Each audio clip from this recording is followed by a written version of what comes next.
لکھا ہے کہ قصر نماز کا طریقہ باجماعت پڑھنے کا مکہ مدینہ میں عمرہ پر جانے والوں کے لیے وہ کیسے ادا کریں۔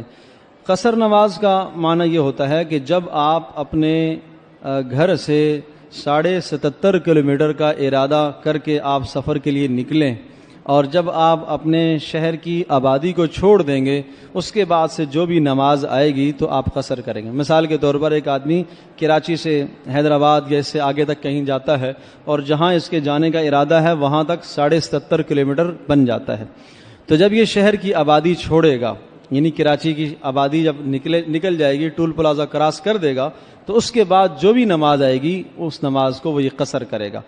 یعنی 4 رکعت والی جو نماز ہے وہ 2 پڑھنی ہے، مثلا ظہر ہے، عصر ہے اور عشاء ہے، وہ 2 کر کے پڑھنی ہے۔ اگر جماعت کے ساتھ پڑھ رہا ہے تو امام بھی اگر مسافر ہے تو اسی طرح سے 2 پڑھیں گے، اور اگر امام مقیم ہے کسی جگہ پر تو پھر امام کے پیچھے انہوں نے پوری نماز پڑھنی ہے۔ مکہ اور مدینہ میں جب جائیں گے عمرے کے لیے تو وہاں چونکہ عام طور پر یہ بات بھی ذہن نشین فرما لیجئے کہ جس شہر میں آپ گئے ہیں اگر آپ نے 15 دن یا اس سے زیادہ ٹھہرنے کی وہاں نیت کر لی ہے تو پھر اب آپ مقیم ہو گئے، مسافر نہیں ہیں۔ اگر 15 دن سے کم کی نیت ہے تو اس صورت کے اندر آپ مسافر ہیں۔ جو حضرات مکہ اور مدینہ میں 15 دن سے کم ٹھہرنے کی نیت کرتے ہیں، چونکہ عام طور پر جو 15 دن کا پیکج ہوتا ہے 15 دن ان میں سے کچھ دن مکہ میں اور کچھ دن مدینہ میں، تو دونوں جگہ پر یہ مسافر ہی شمار ہوں گے۔ اگر وہاں حرم میں جا کر باجماعت نماز ادا کرتے ہیں مرد اور خواتین تو پھر 4 ہی پڑھیں گے، اور اگر اپنے قیام گاہ میں وہ نماز پڑھتے ہیں تو پھر سفری نماز پڑھیں گے، وہ قصر کریں گے۔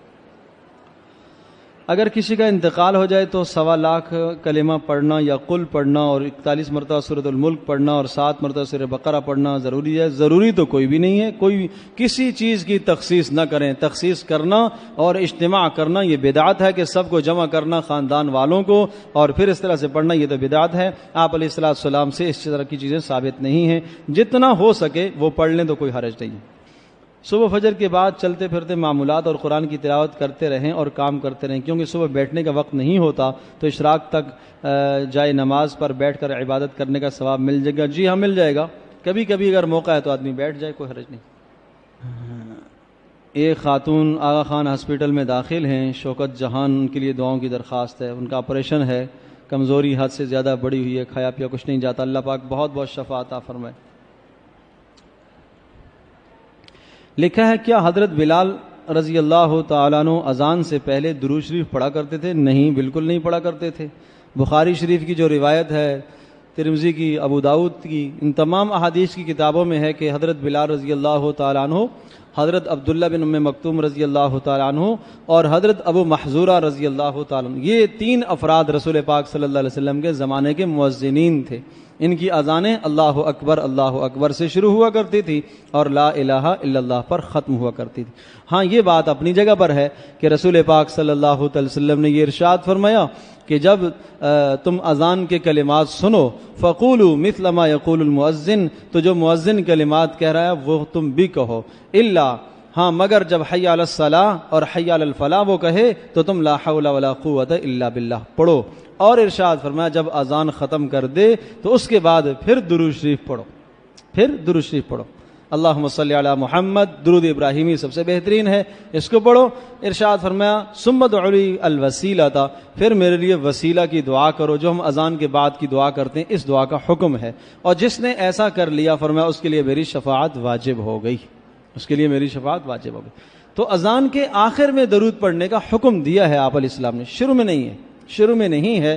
اگر اس کو ہم التزام کرتے ہیں تو یقیناً سراسر بدعت ہے اور 100% بدعت ہے، اس سے اجتناب کیا جائے۔ جس طرح سے رسول پاک صلی اللہ علیہ وسلم نے بتایا ہے اسی طرح سے کریں گے تو ہمارے لیے بہتری ہے، فلاح اور کامیابی ہے۔ آپ اندازہ کیجئے نا کہ اذان کے آخر میں لا الہ الا اللہ ہے، ہر جگہ پر لا الہ الا اللہ کے ساتھ محمد الرسول اللہ ہے، یہاں محمد الرسول اللہ ملانے کی بھی اجازت نہیں ہے۔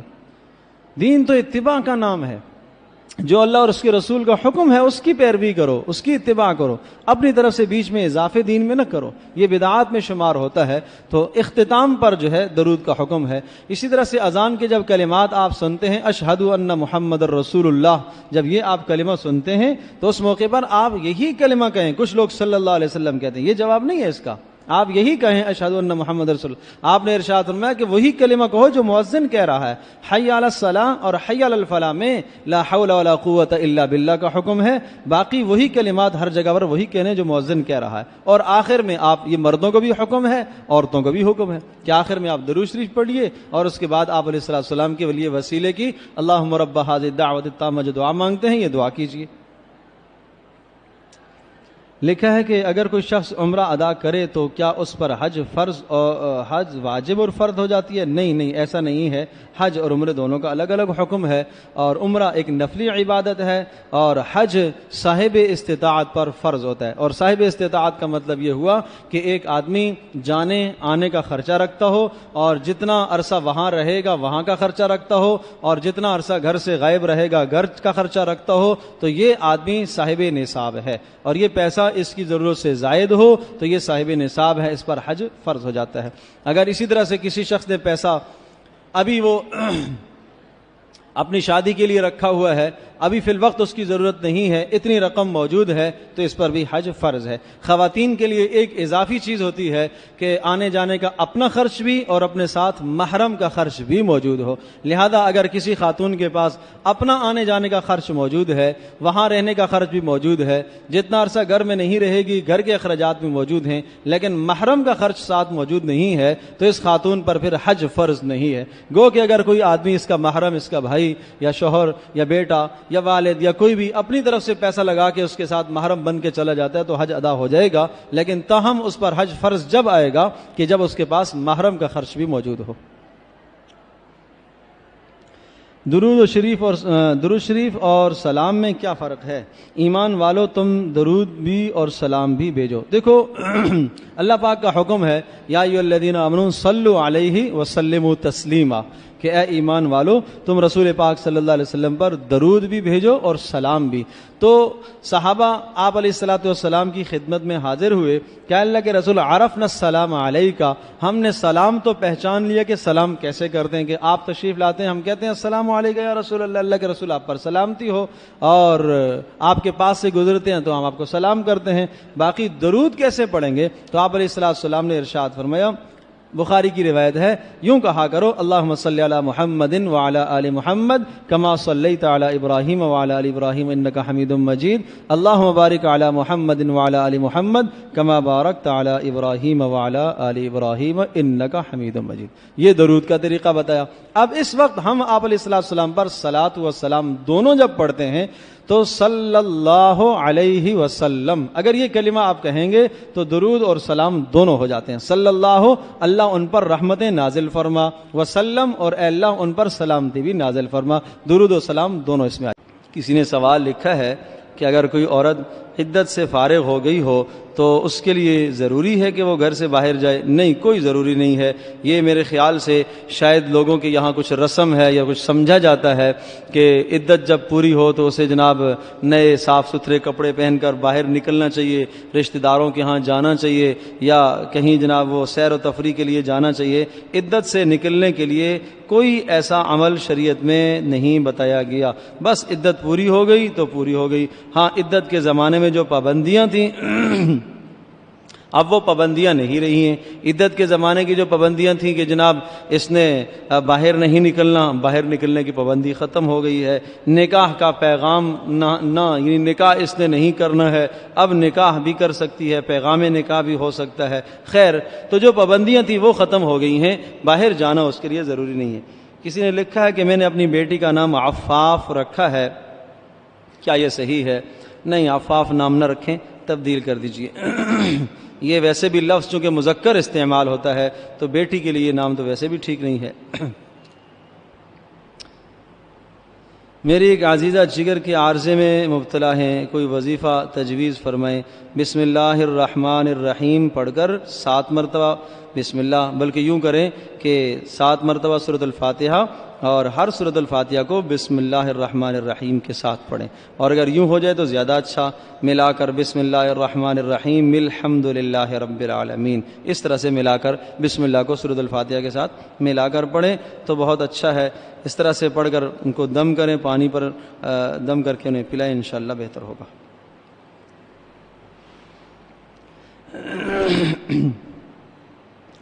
کسی نے لکھا ہے کہ میں عمرہ پر جانے والی ہوں، مجھے عمرہ میں جانے کے لیے خاص اعمال بتا دیں، اور یہ بھی کہ وہاں جا کر کن باتوں کا خیال کرنا ہے۔ ایک کتاب ہے عمرہ کیسا کیجئے، مولانا عاشق الہی رحمۃ اللہ علیہ کی کتاب ہے، بہت آسان سی کتاب ہے، چھوٹی سی ہے، اس کو لے لیں، ساری باتیں اس میں لکھی ہوئی ہیں، اور جو ساتھ محرم جا رہا ہے اس کو پھر میرے پاس بھیج دیجیے گا، اس سے میں مزید باتیں سمجھا دوں گا۔ لکھا ہے کہ خانہ کعبہ کو دیکھ کر کیا دعا مانگے۔ سب سے پہلے جب آپ خانہ کعبہ کو دیکھیں، حدیث پاک میں آتا ہے جو دعا مانگیں گے اللہ پاک اس دعا کو قبول کرے گا۔ اللہ پاک سب کو یہ سعادتیں نصیب فرمائے، بار بار جانا نصیب فرمائے۔ تو یہ دعا کرا کریں، اے اللہ بس مجھے اپنا بنا لے۔ جب انسان اللہ کا بن جاتا ہے تو دنیا کے مسائل بھی حل، آخرت کے مسائل بھی حل۔ چھوٹا سا جملہ ہے، بس اتنا ہی کہہ دیا جائے کہ اے اللہ بس تو مجھے اپنا بنا لے، مجھے اپنا بنا لے۔ حدیث قرآن کی آیت ہے وَهُوَ يَتَوَلَّى الصَّالِحِينَ، اللہ پاک صالحین نیک لوگوں کا والی ہوتا ہے، اپنوں کا والی ہوتا ہے، وہ کبھی بھی اللہ پاک ان کو ضائع نہیں ہونے دے گا۔ کسی نے لکھا ہے کہ داڑھی کتنی رکھنی واجب ہے؟ ایک مشت کا رکھنا واجب ہے، اس سے کم کی کوئی حیثیت نہیں ہے، ایک مشت چاروں طرف سے رکھنا وہ واجب ہے۔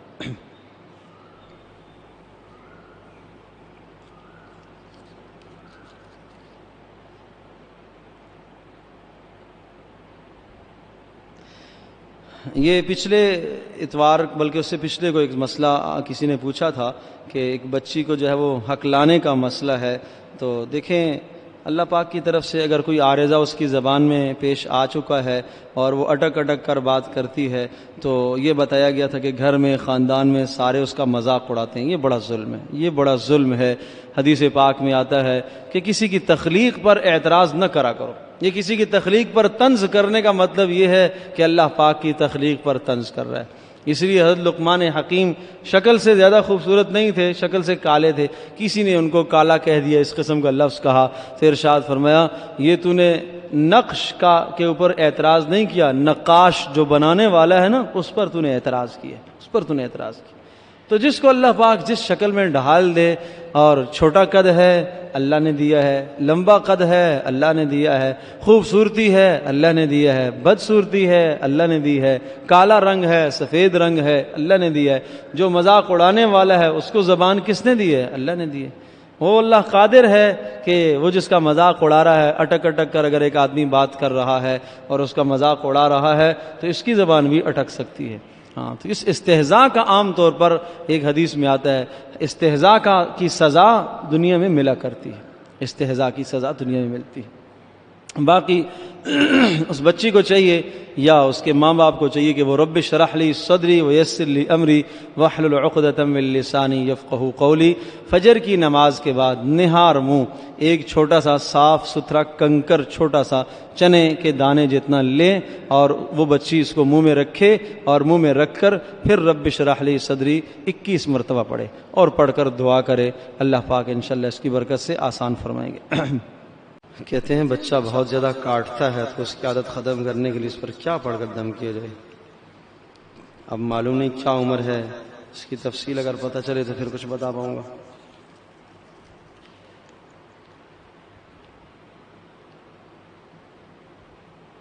کسی نے لکھا ہے کہ ایک عورت کے شوہر کا انتقال 22 اپریل 2013 کو ہوا اور اب اس کی عدت کس تاریخ کو ختم ہوگی؟ برائے مہربانی صحیح تاریخ اور عدت ختم ہونے کے بعد کیا کرنا چاہیے؟ یہ بات ذہن نشین فرما لیجیے کہ عدت جو گزاری جاتی ہے وہ اسلامی مہینے کے اعتبار سے گزاری جائے گی، وہ انگریزی مہینے کے اعتبار سے عدت نہیں گزاری جاتی۔ جس عورت کے شوہر کا انتقال ہو گیا اس کو شریعت کا حکم ہے کہ 4 ماہ 10 دن عدت گزارے گی، 4 ماہ اور مزید 10 دن۔ اب اس کی آسان صورت یہ ہے کہ اگر شوہر کا انتقال ہوتا ہے کسی اسلامی مہینے کی پہلی تاریخ کو، مثلا 1 رمضان کو انتقال ہو گیا، تو رمضان کا پورا مہینہ چاہے 29 کا ہو چاہے 30 کا ہو، پھر اس کے بعد شوال، پھر اس کے بعد ذی قعدہ، پھر اس کے بعد ذی الحجہ، یہ 4 مہینے چاہے 29 کے ہیں چاہے 30 کے ہیں، اور مزید اوپر 10 دن۔ بس یہ 4 ماہ 10 دن جب گزارے گی تو عدت سے فارغ ہو جائے گی۔ یہ وہ صورت ہے کہ جب کسی عورت کے شوہر کا انتقال اسلامی مہینے کی پہلی تاریخ کو ہوا۔ اور اگر بیچ کی کسی تاریخ میں ہوتا ہے، 5 کو ہوتا ہے، 10 کو ہوتا ہے، 15 کو ہوتا ہے، 25 کو ہوتا ہے، کسی بھی تاریخ کے ایک تاریخ کے علاوہ کسی بھی تاریخ کو اگر انتقال ہوتا ہے تو اس کے لیے آسان یہ ہے کہ وہ 130 دن گزارے، بس چاہے مہینہ 29 کا آ رہا، چاہے مہینہ 30 کا آ رہا ہے، وہ گن کر شمار کر کے 130 دن گزارے تو اس کی عدت پوری ہو جائے گی۔ باقی یہ لکھا ہے کہ عدت ختم ہونے کے بعد کیا کرنا چاہیے؟ کچھ نہیں کرنا چاہیے، عدت ختم ہونے کا کوئی مخصوص طریقہ نہیں ہے۔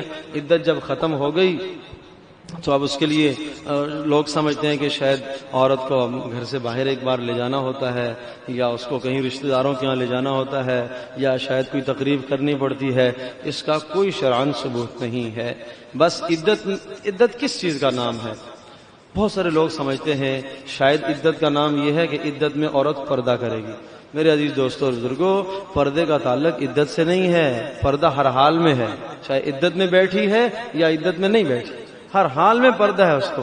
بہت سارے لوگ پوچھتے ہیں کہ جناب ہماری چچا زاد ہے اور عدت میں ہے تو ہم کیا سامنے جا سکتے ہیں؟ تو ویسے بھی جانا جائز نہیں ہے، ویسے بھی اس سے پردہ ہے۔ تو عدت میں صرف عورت پر جو پابندیاں عائد ہوتی ہیں وہ پابندیاں کرے گی۔ مثلاً کیا پابندیاں ہیں؟ پہلی پابندی ہے کہ بناؤ سنگار نہیں کرے گی، بناؤ سنگار نہیں کرے گی، کوئی زیب و زینت نہیں اختیار کرے گی۔ سر میں تیل لگانے کی، کنگا کرنے کی اجازت ہے، وہ بھی اس صورت میں جب اسے تکلیف ہو رہی ہو، سر میں کھجلی ہو رہی ہو، میل کچیل کی وجہ سے، کنگا نہ کرنے کی وجہ سے، تیل نہ لگانے کی وجہ سے سر کا عارضہ پیش آ رہا ہے تو اس نیت سے وہ سر کا کنگا کرے گی اور تیل لگا سکتی ہے۔ لیکن ایک تو آدمی کنگا کرتا ہے اور تیل لگاتا ہے، سر دھوتا ہے صفائی ستھرائی کی نیت سے، زیبائش اور آرائش کی نیت سے، تو ایسا کرنا عورت کے لیے جائز نہیں ہے۔ تو اس نیت سے تو وہ کرے گی کہ تاکہ سر میں جوئیں نہ پڑ جائیں، تاکہ سر میں بیماری نہ پیدا ہو جائے اور اس کے لیے زندگی گزارنا مشکل ہے، تو اس طرح سے وہ سر کا کنگا بھی کرے اور تیل بھی لگا سکتی ہے اور صاف ستھرے کپڑے بھی پہنے، لیکن زیبائش آرائش نہیں کرے گی، مہندی نہیں لگائے گی۔ اسی طرح سے اپنے گھر سے باہر نہیں نکلے گی، جہاں عدت گزار رہی ہے وہاں سے باہر نہیں نکلے گی۔ ہاں اگر وہ صورت باہر نکلنے کی ہے، شدید بیمار پڑ گئی، ڈاکٹر کے پاس لے جانا ضروری ہے، یہاں اجازت ہے۔ یا اسی طرح سے جہاں عدت گزار رہی ہے، شوہر کا تو انتقال ہو گیا، باقی اس کے ساتھ وہاں کوئی رہنے والا ہے نہیں ہے، تو وہ اپنے والدین کے ہاں جا کر عدت گزارے، یا اپنے بھائی کے گھر میں جا کے عدت گزارے، یا جہاں اس کو جو ہے جیسے کہا جائے کہ اس کی جان کی اور اس کی عزت کی حفاظت ہو سکے، وہاں اگر وہ منتقل ہو جائے تو اس کی بھی شرعاً اجازت ہے۔ باقی اگر وہاں تحفظ اس کو فراہم ہے تو پھر اسے باہر نکلنے کی اجازت نہیں ہے۔ تو ان پابندیوں کے ساتھ عدت گزارے گی۔ اور ایک پابندی یہ کہ عدت کے زمانے میں وہ نکاح نہیں کرے گی، نکاح کا پیغام بھی نہیں دے گی، منگنی بھی جس کو کہتے ہیں، نکاح کا پیغام بھی نہیں ہوگا۔ تو اب جیسے ہی عدت پوری ہو گئی ہے یہ پابندیاں ختم ہو گئی۔ اب یہ پابندیاں ختم ہو گئی، اگر یہ نکاح کرنا چاہتی ہے یا اس کے ورثاء اس کو نکاح کروانا چاہتے ہیں تو نکاح کرنے کی اجازت ہے۔ اسی طرح سے اب اگر باہر ضرورت کے تحت نکلتی ہے تو باہر جا سکتی ہے۔ اب اگر جناب کسی تقریب میں جاتی ہے اور وہ مناسب اور شرعی حدود کے اندر رہتے ہوئے اپنی آرائش اور زیبائش کرتی ہے تو اس کی بھی اجازت ہے۔ تو یہ عدت کا مدعا ہوتا ہے، اس طرح سے عورت کو عدت گزارنی چاہیے۔ باقی اپنی طرف سے جو لوگ پابندیاں لگاتے ہیں وہ بے جا ہیں، فضول ہیں۔ اور یہ کسی نے لکھا ہے کہ زکوٰۃ کے پیسے سے مدرسے کی چیزیں خرید سکتے ہیں۔ زکوٰۃ کے پیسے سے مدرسے کی تپائیاں، مدرسے کی دریاں، مدرسے کے پنکھے، یہ تمام چیزیں نہیں خریدی جا سکتی، نہیں خریدی جا سکتی۔ ہاں زکوٰۃ میں تملیغ شرط ہے تو ان چیزوں میں تملیغ نہیں ہوتی۔ اگر سائل کے سوال کا مقصد یہی ہے تو پھر ان چیزوں میں تملیغ نہیں ہوگی، زکوٰۃ نہیں ادا ہوگی۔ بس وہ ایک صورت ہے کہ آپ جو ہے وہ کوئی چیز لے کر، اگر کوئی جو بچے ہیں وہاں پڑھنے والے وہ مستحق زکوٰۃ ہیں تو ان کو آپ وہ چیز دے سکتے ہیں۔ مثال کے طور پر کپڑے لے کے دے دیے، اس میں بھی یہی شرط ہے کہ وہ چیز ان کے پاس رہے، ان کی ملک میں دے دی جائے۔ مثلا اداروں میں کتابیں، جیسے مدارس کے اندر ہوتا ہے کتابیں ہوتی ہیں، اب وہ کتابیں اگر آپ خرید کے دیتے ہیں تو سال کے آخر میں کتابیں اہل ادارہ واپس لے لیتے ہیں، وہ عاریتاً بچے کو دی جاتی ہیں پڑھنے کے لیے۔ جب سال کا اختتام ہوتا ہے، تعلیمی سال پورا ہو جاتا ہے اور بچہ وہ درجہ مکمل کر لیتا ہے تو اس سے وہ کتاب واپس لے لی جاتی ہے، آئندہ سال دوسرے لڑکے کو دی جاتی ہے۔ گویا کہ وہ کتاب اس بچے کی ملکیت نہیں ہوتی، وہ ادارے کی ملکیت ہوتی ہے۔ تو یہاں زکوٰۃ کا پیسہ نہیں لگے گا، یہاں اپنے نفلی صدقات دیں۔ تو زکوٰۃ کا معاملہ ذرا حساس ہوتا ہے، تملیغ بہرحال ضروری ہے، جہاں تملیغ نہیں ہوگی آپ کی زکوٰۃ نہیں ادا ہوگی، اس لیے اس کا خیال رکھا جائے۔ کسی نے لکھا ہے کہ الشبا نام تبدیل کرنا ہے، اچھا نام تجویز فرما دیں۔ یہی خولا نام رکھ لیں جن کا تذکرہ چل رہا تھا، قرآن میں بھی ان کا تذکرہ آیا ہے، اور خولا نام کی 2 صحابیہ ہیں، ایک خولا بنت ازور ہیں اور ایک خولا بنت ثعلبہ ہیں۔ خولا بنت ثعلبہ جن کا تذکرہ بھی آپ کے سامنے ہوا، اور ایک خولا بنت ازور ہیں، حضرت زرار بن ازور رضی اللہ تعالیٰ کی بہن ہیں۔ زرار ان کے بھائی تھے اور خولا یہ بہن ہیں۔ دونوں بہن بھائی انتہائی جری اور بہادر انسان تھے، دونوں کے میدانوں کے اندر، جنگوں کے اندر بڑے بڑے کارنامے ہیں۔ وہ خولا بنت ازور وہ بھی ایک بہت جسے کہا جائے کہ ایسی بہادر اور جری خاتون تھی، اور ان کے بھائی تو تھے ہی ایسے، حضرت زرار رضی اللہ تعالیٰ عنہ حضرت خالد بن ولید رضی اللہ تعالیٰ کے ساتھ اکثر جنگوں میں وہ رہا کرتے تھے۔ تو خولا نام رکھ لیں، مبارک نام ہے۔ کسی نے لکھا ہے کہ میرا بیٹا تبلیغ کی بہت ضد کرتا ہے، ہر مہینے 3 دن اور جون میں کہتا ہے کہ 10 دن کے لیے جاؤں گا، آپ بتائیے اسے بھیج۔ جی ہاں بھیج دیا جائے، اچھی بات ہے، خیر کی بات سیکھ کر آ جائے گا، نیک بات سیکھ کر آ جائے گا، ہاں اچھی بات ہے۔ پڑھائی کی جب چھٹیوں کے زمانے ہیں تو اسے ضرور بھیجا جائے، خیر کی باتیں سیکھے گا، فائدہ ہوگا انشاءاللہ۔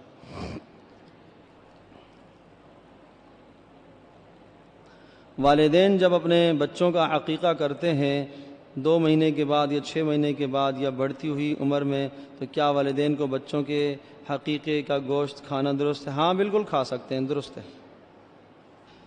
لکھا ہے کہ حیض کی حالت میں عموماً عورتیں قرآن کی صورتیں رواں پڑھتی ہیں یا دعا کی صورت میں پڑھ لیتی ہیں، کیا اس طرح پڑھنا درست ہے؟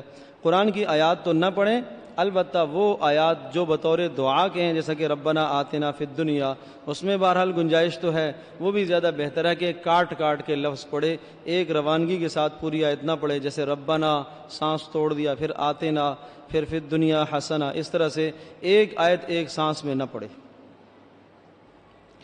لکھا ہے کہ جب زیادہ جھوٹ بولا جاتا ہے اور گناہ کیا جاتا ہے، لوگوں کو قبر میں کیا عذاب ملتا ہے؟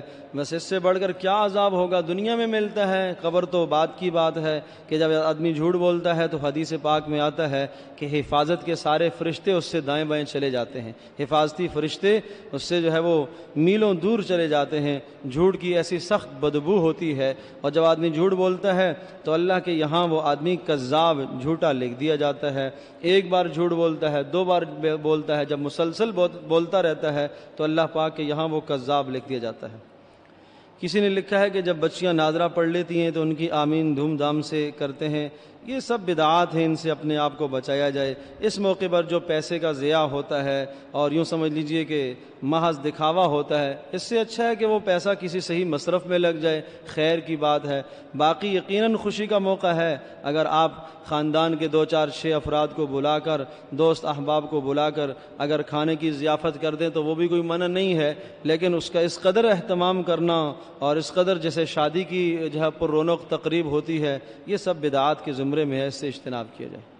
کسی نے لکھا ہے کہ اہلیہ صالح محمد کی طبیعت خراب ہے، ہسپتال میں ایڈمٹ ہیں، دعا فرمائے اللہ پاک بہت بہت شفا عطا فرمائے۔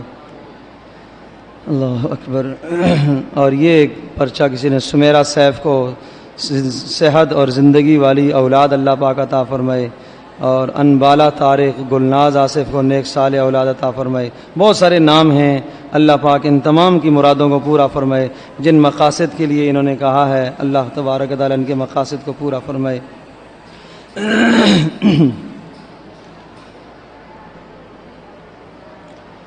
کہتے ہیں جن گھروں میں ختم قرآن کی تراویح ہوتی ہے اور قرآن پورا ہونے کے بعد پھر وہاں سورت تراویح شروع ہو جاتی ہے اور لوگوں کو دعوت دی جاتی ہے کہ یہاں سورت تراویح شروع ہو رہی ہے، یہاں آ کر پڑھ لیں، بالکل غلط ہے، بالکل غلط ہے۔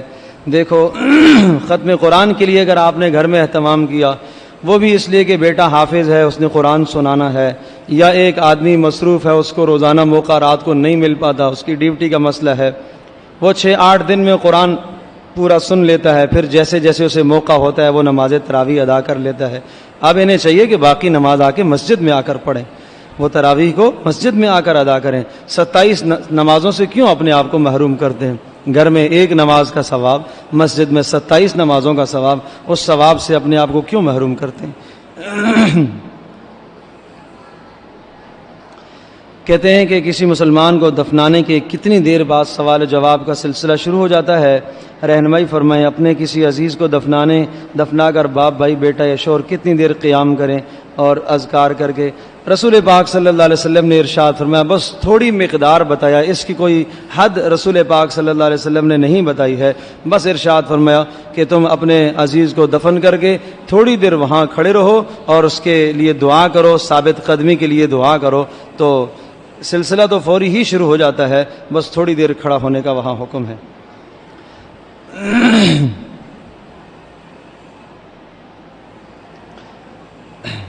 کسی نے لکھا ہے کہ حسد کے بارے میں عمومی بات چیت ہوتی رہتی ہے اور اس کے نقصان بھی بتائے جاتے ہیں۔ پوچھنا یہ ہے کہ حسد بھی کیا کسی دوسری بیماریوں کی طرح اللہ کی طرف سے بندے پر آزمائش ہوتی ہے؟ کیونکہ حسد کی وجہ سے بندہ یا بندی جس تکلیف اور کرب میں خود گزر رہا ہوتا ہے، کیا یہ سزا ہے؟ اس کے لیے کافی نہیں ہے؟ حسد کے مرض میں مبتلا ہونے والا اللہ سے کیا اور کس طرح مانگے؟ دیکھیں، گناہ ہے، حسد ہے تو گناہ، تو جب انسان گناہ کرتا ہے تو یہ گناہ کا مسلط ہونا اللہ کی جانب سے نہیں ہے کہ اللہ نے اس پر گناہ مسلط کیا ہے، یہ شیطان کی طرف سے اس پر تسلط ہوا ہے۔ ہاں، جب پہلے لمحے میں اس کو حسد آیا تھا تو اس نے اس حسد کا علاج نہیں کیا، اس لیے یہ بیماری بڑھ گئی ہے۔ ایک ناسور جسم میں جب پھیلنے لگا ہے تو آدمی شروع سے ہی اس کا علاج کر دے تو اس کی شفا ہو سکتی ہے، لیکن جب وہ کینسر بن جاتا ہے تو یقیناً تکلیف ہوتی ہے۔ اب یہی مثال ہے کہ جب حسد کو اندر وہ پروان چڑھاتا رہا تو پھر وہ بعد میں ایسا کینسر بن جاتا ہے کہ آدمی اندر خود کڑتا رہتا ہے، تکلیف ہوتی رہتی ہے۔ بہرحال حاسد کو چاہیے کہ چند اعمال کا اہتمام کرے، انشاءاللہ حسد نہیں ہوگا۔ پہلا کام تو یہ کرے کہ جس آدمی سے حسد آ رہا ہے اس کے لیے اس کا نام لے کر دعائیں کرے۔ دوسرا کام آدمی یہ کرے کہ اس کو کبھی کبھی آدمی ہدیہ بھیجے۔ تیسرا کام آدمی یہ کرے کہ اس کی اچھائی کا تذکرہ لوگوں کے سامنے کرے۔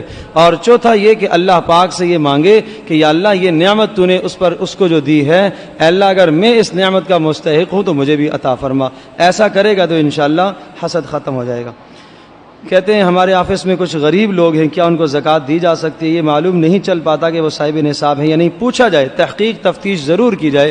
جو نصاب زکوٰۃ کا بتایا جاتا ہے، پرچے بھی تقسیم ہو چکے، کتابچے بھی بٹوا چکا ہوں، تو جو نصاب بتایا گیا ہے کہ زکوٰۃ لینے کا استحقاق کس کو ہے، وہ نصاب ان سے پوچھا جائے۔ اگر ان کے پاس ضرورت سے زائد اتنا سامان ہے جو 52.5 تولہ چاندی کی قیمت کو پہنچ جائے گا تو پھر ان کو زکوٰۃ نہیں دی جا سکتی، ان سے پوچھا جائے۔ اور اگر پوچھنے کے بعد آپ کو پتہ چل گیا اور یقین ہو گیا اس کی بات پر تو پھر دے دیے جائے، کوئی حرج نہیں ہے۔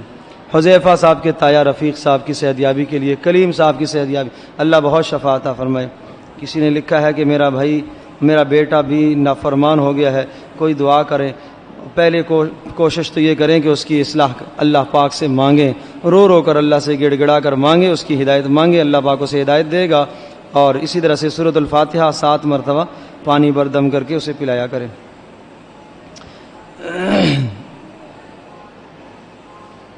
ہمارے بھائی کا کام شروع ہو جائے، بہت پریشان ہے، اللہ پاک بہت آسان فرمائے۔ یہ بھی لکھا ہے بہت قرض ہو گیا ہے، قرض کی جو دعائیں حدیث میں آئی ہیں ان دعاؤں کا اہتمام کیجیے، اللہ پاک بہت آسان فرمائے۔ اور ہر نماز کے بعد لیلا فی قریش پڑھنے کا اہتمام کریں۔ بچے بہت پریشان کرتے ہیں، شوہر بھی بہت پریشان کرتا ہے، دیندار بنانے کی کوشش کی، اپنے گھر کے اندر دینداری قائم کیجیے۔ یہ پریشانیاں کیوں آتی ہیں؟ شوہر اگر وہ بلا وجہ ستا رہا ہے تو ظلم کر رہا ہے، اسے ظلم سے اجتناب کرنا چاہیے۔ باقی گھر کے اندر دینداری قائم کیجیے اور پاک صاف ہو کر کھانا بنانے کا اہتمام کیا کریں، اللہ کا ذکر کرتے ہوئے کھانے کا اہتمام کیا کریں۔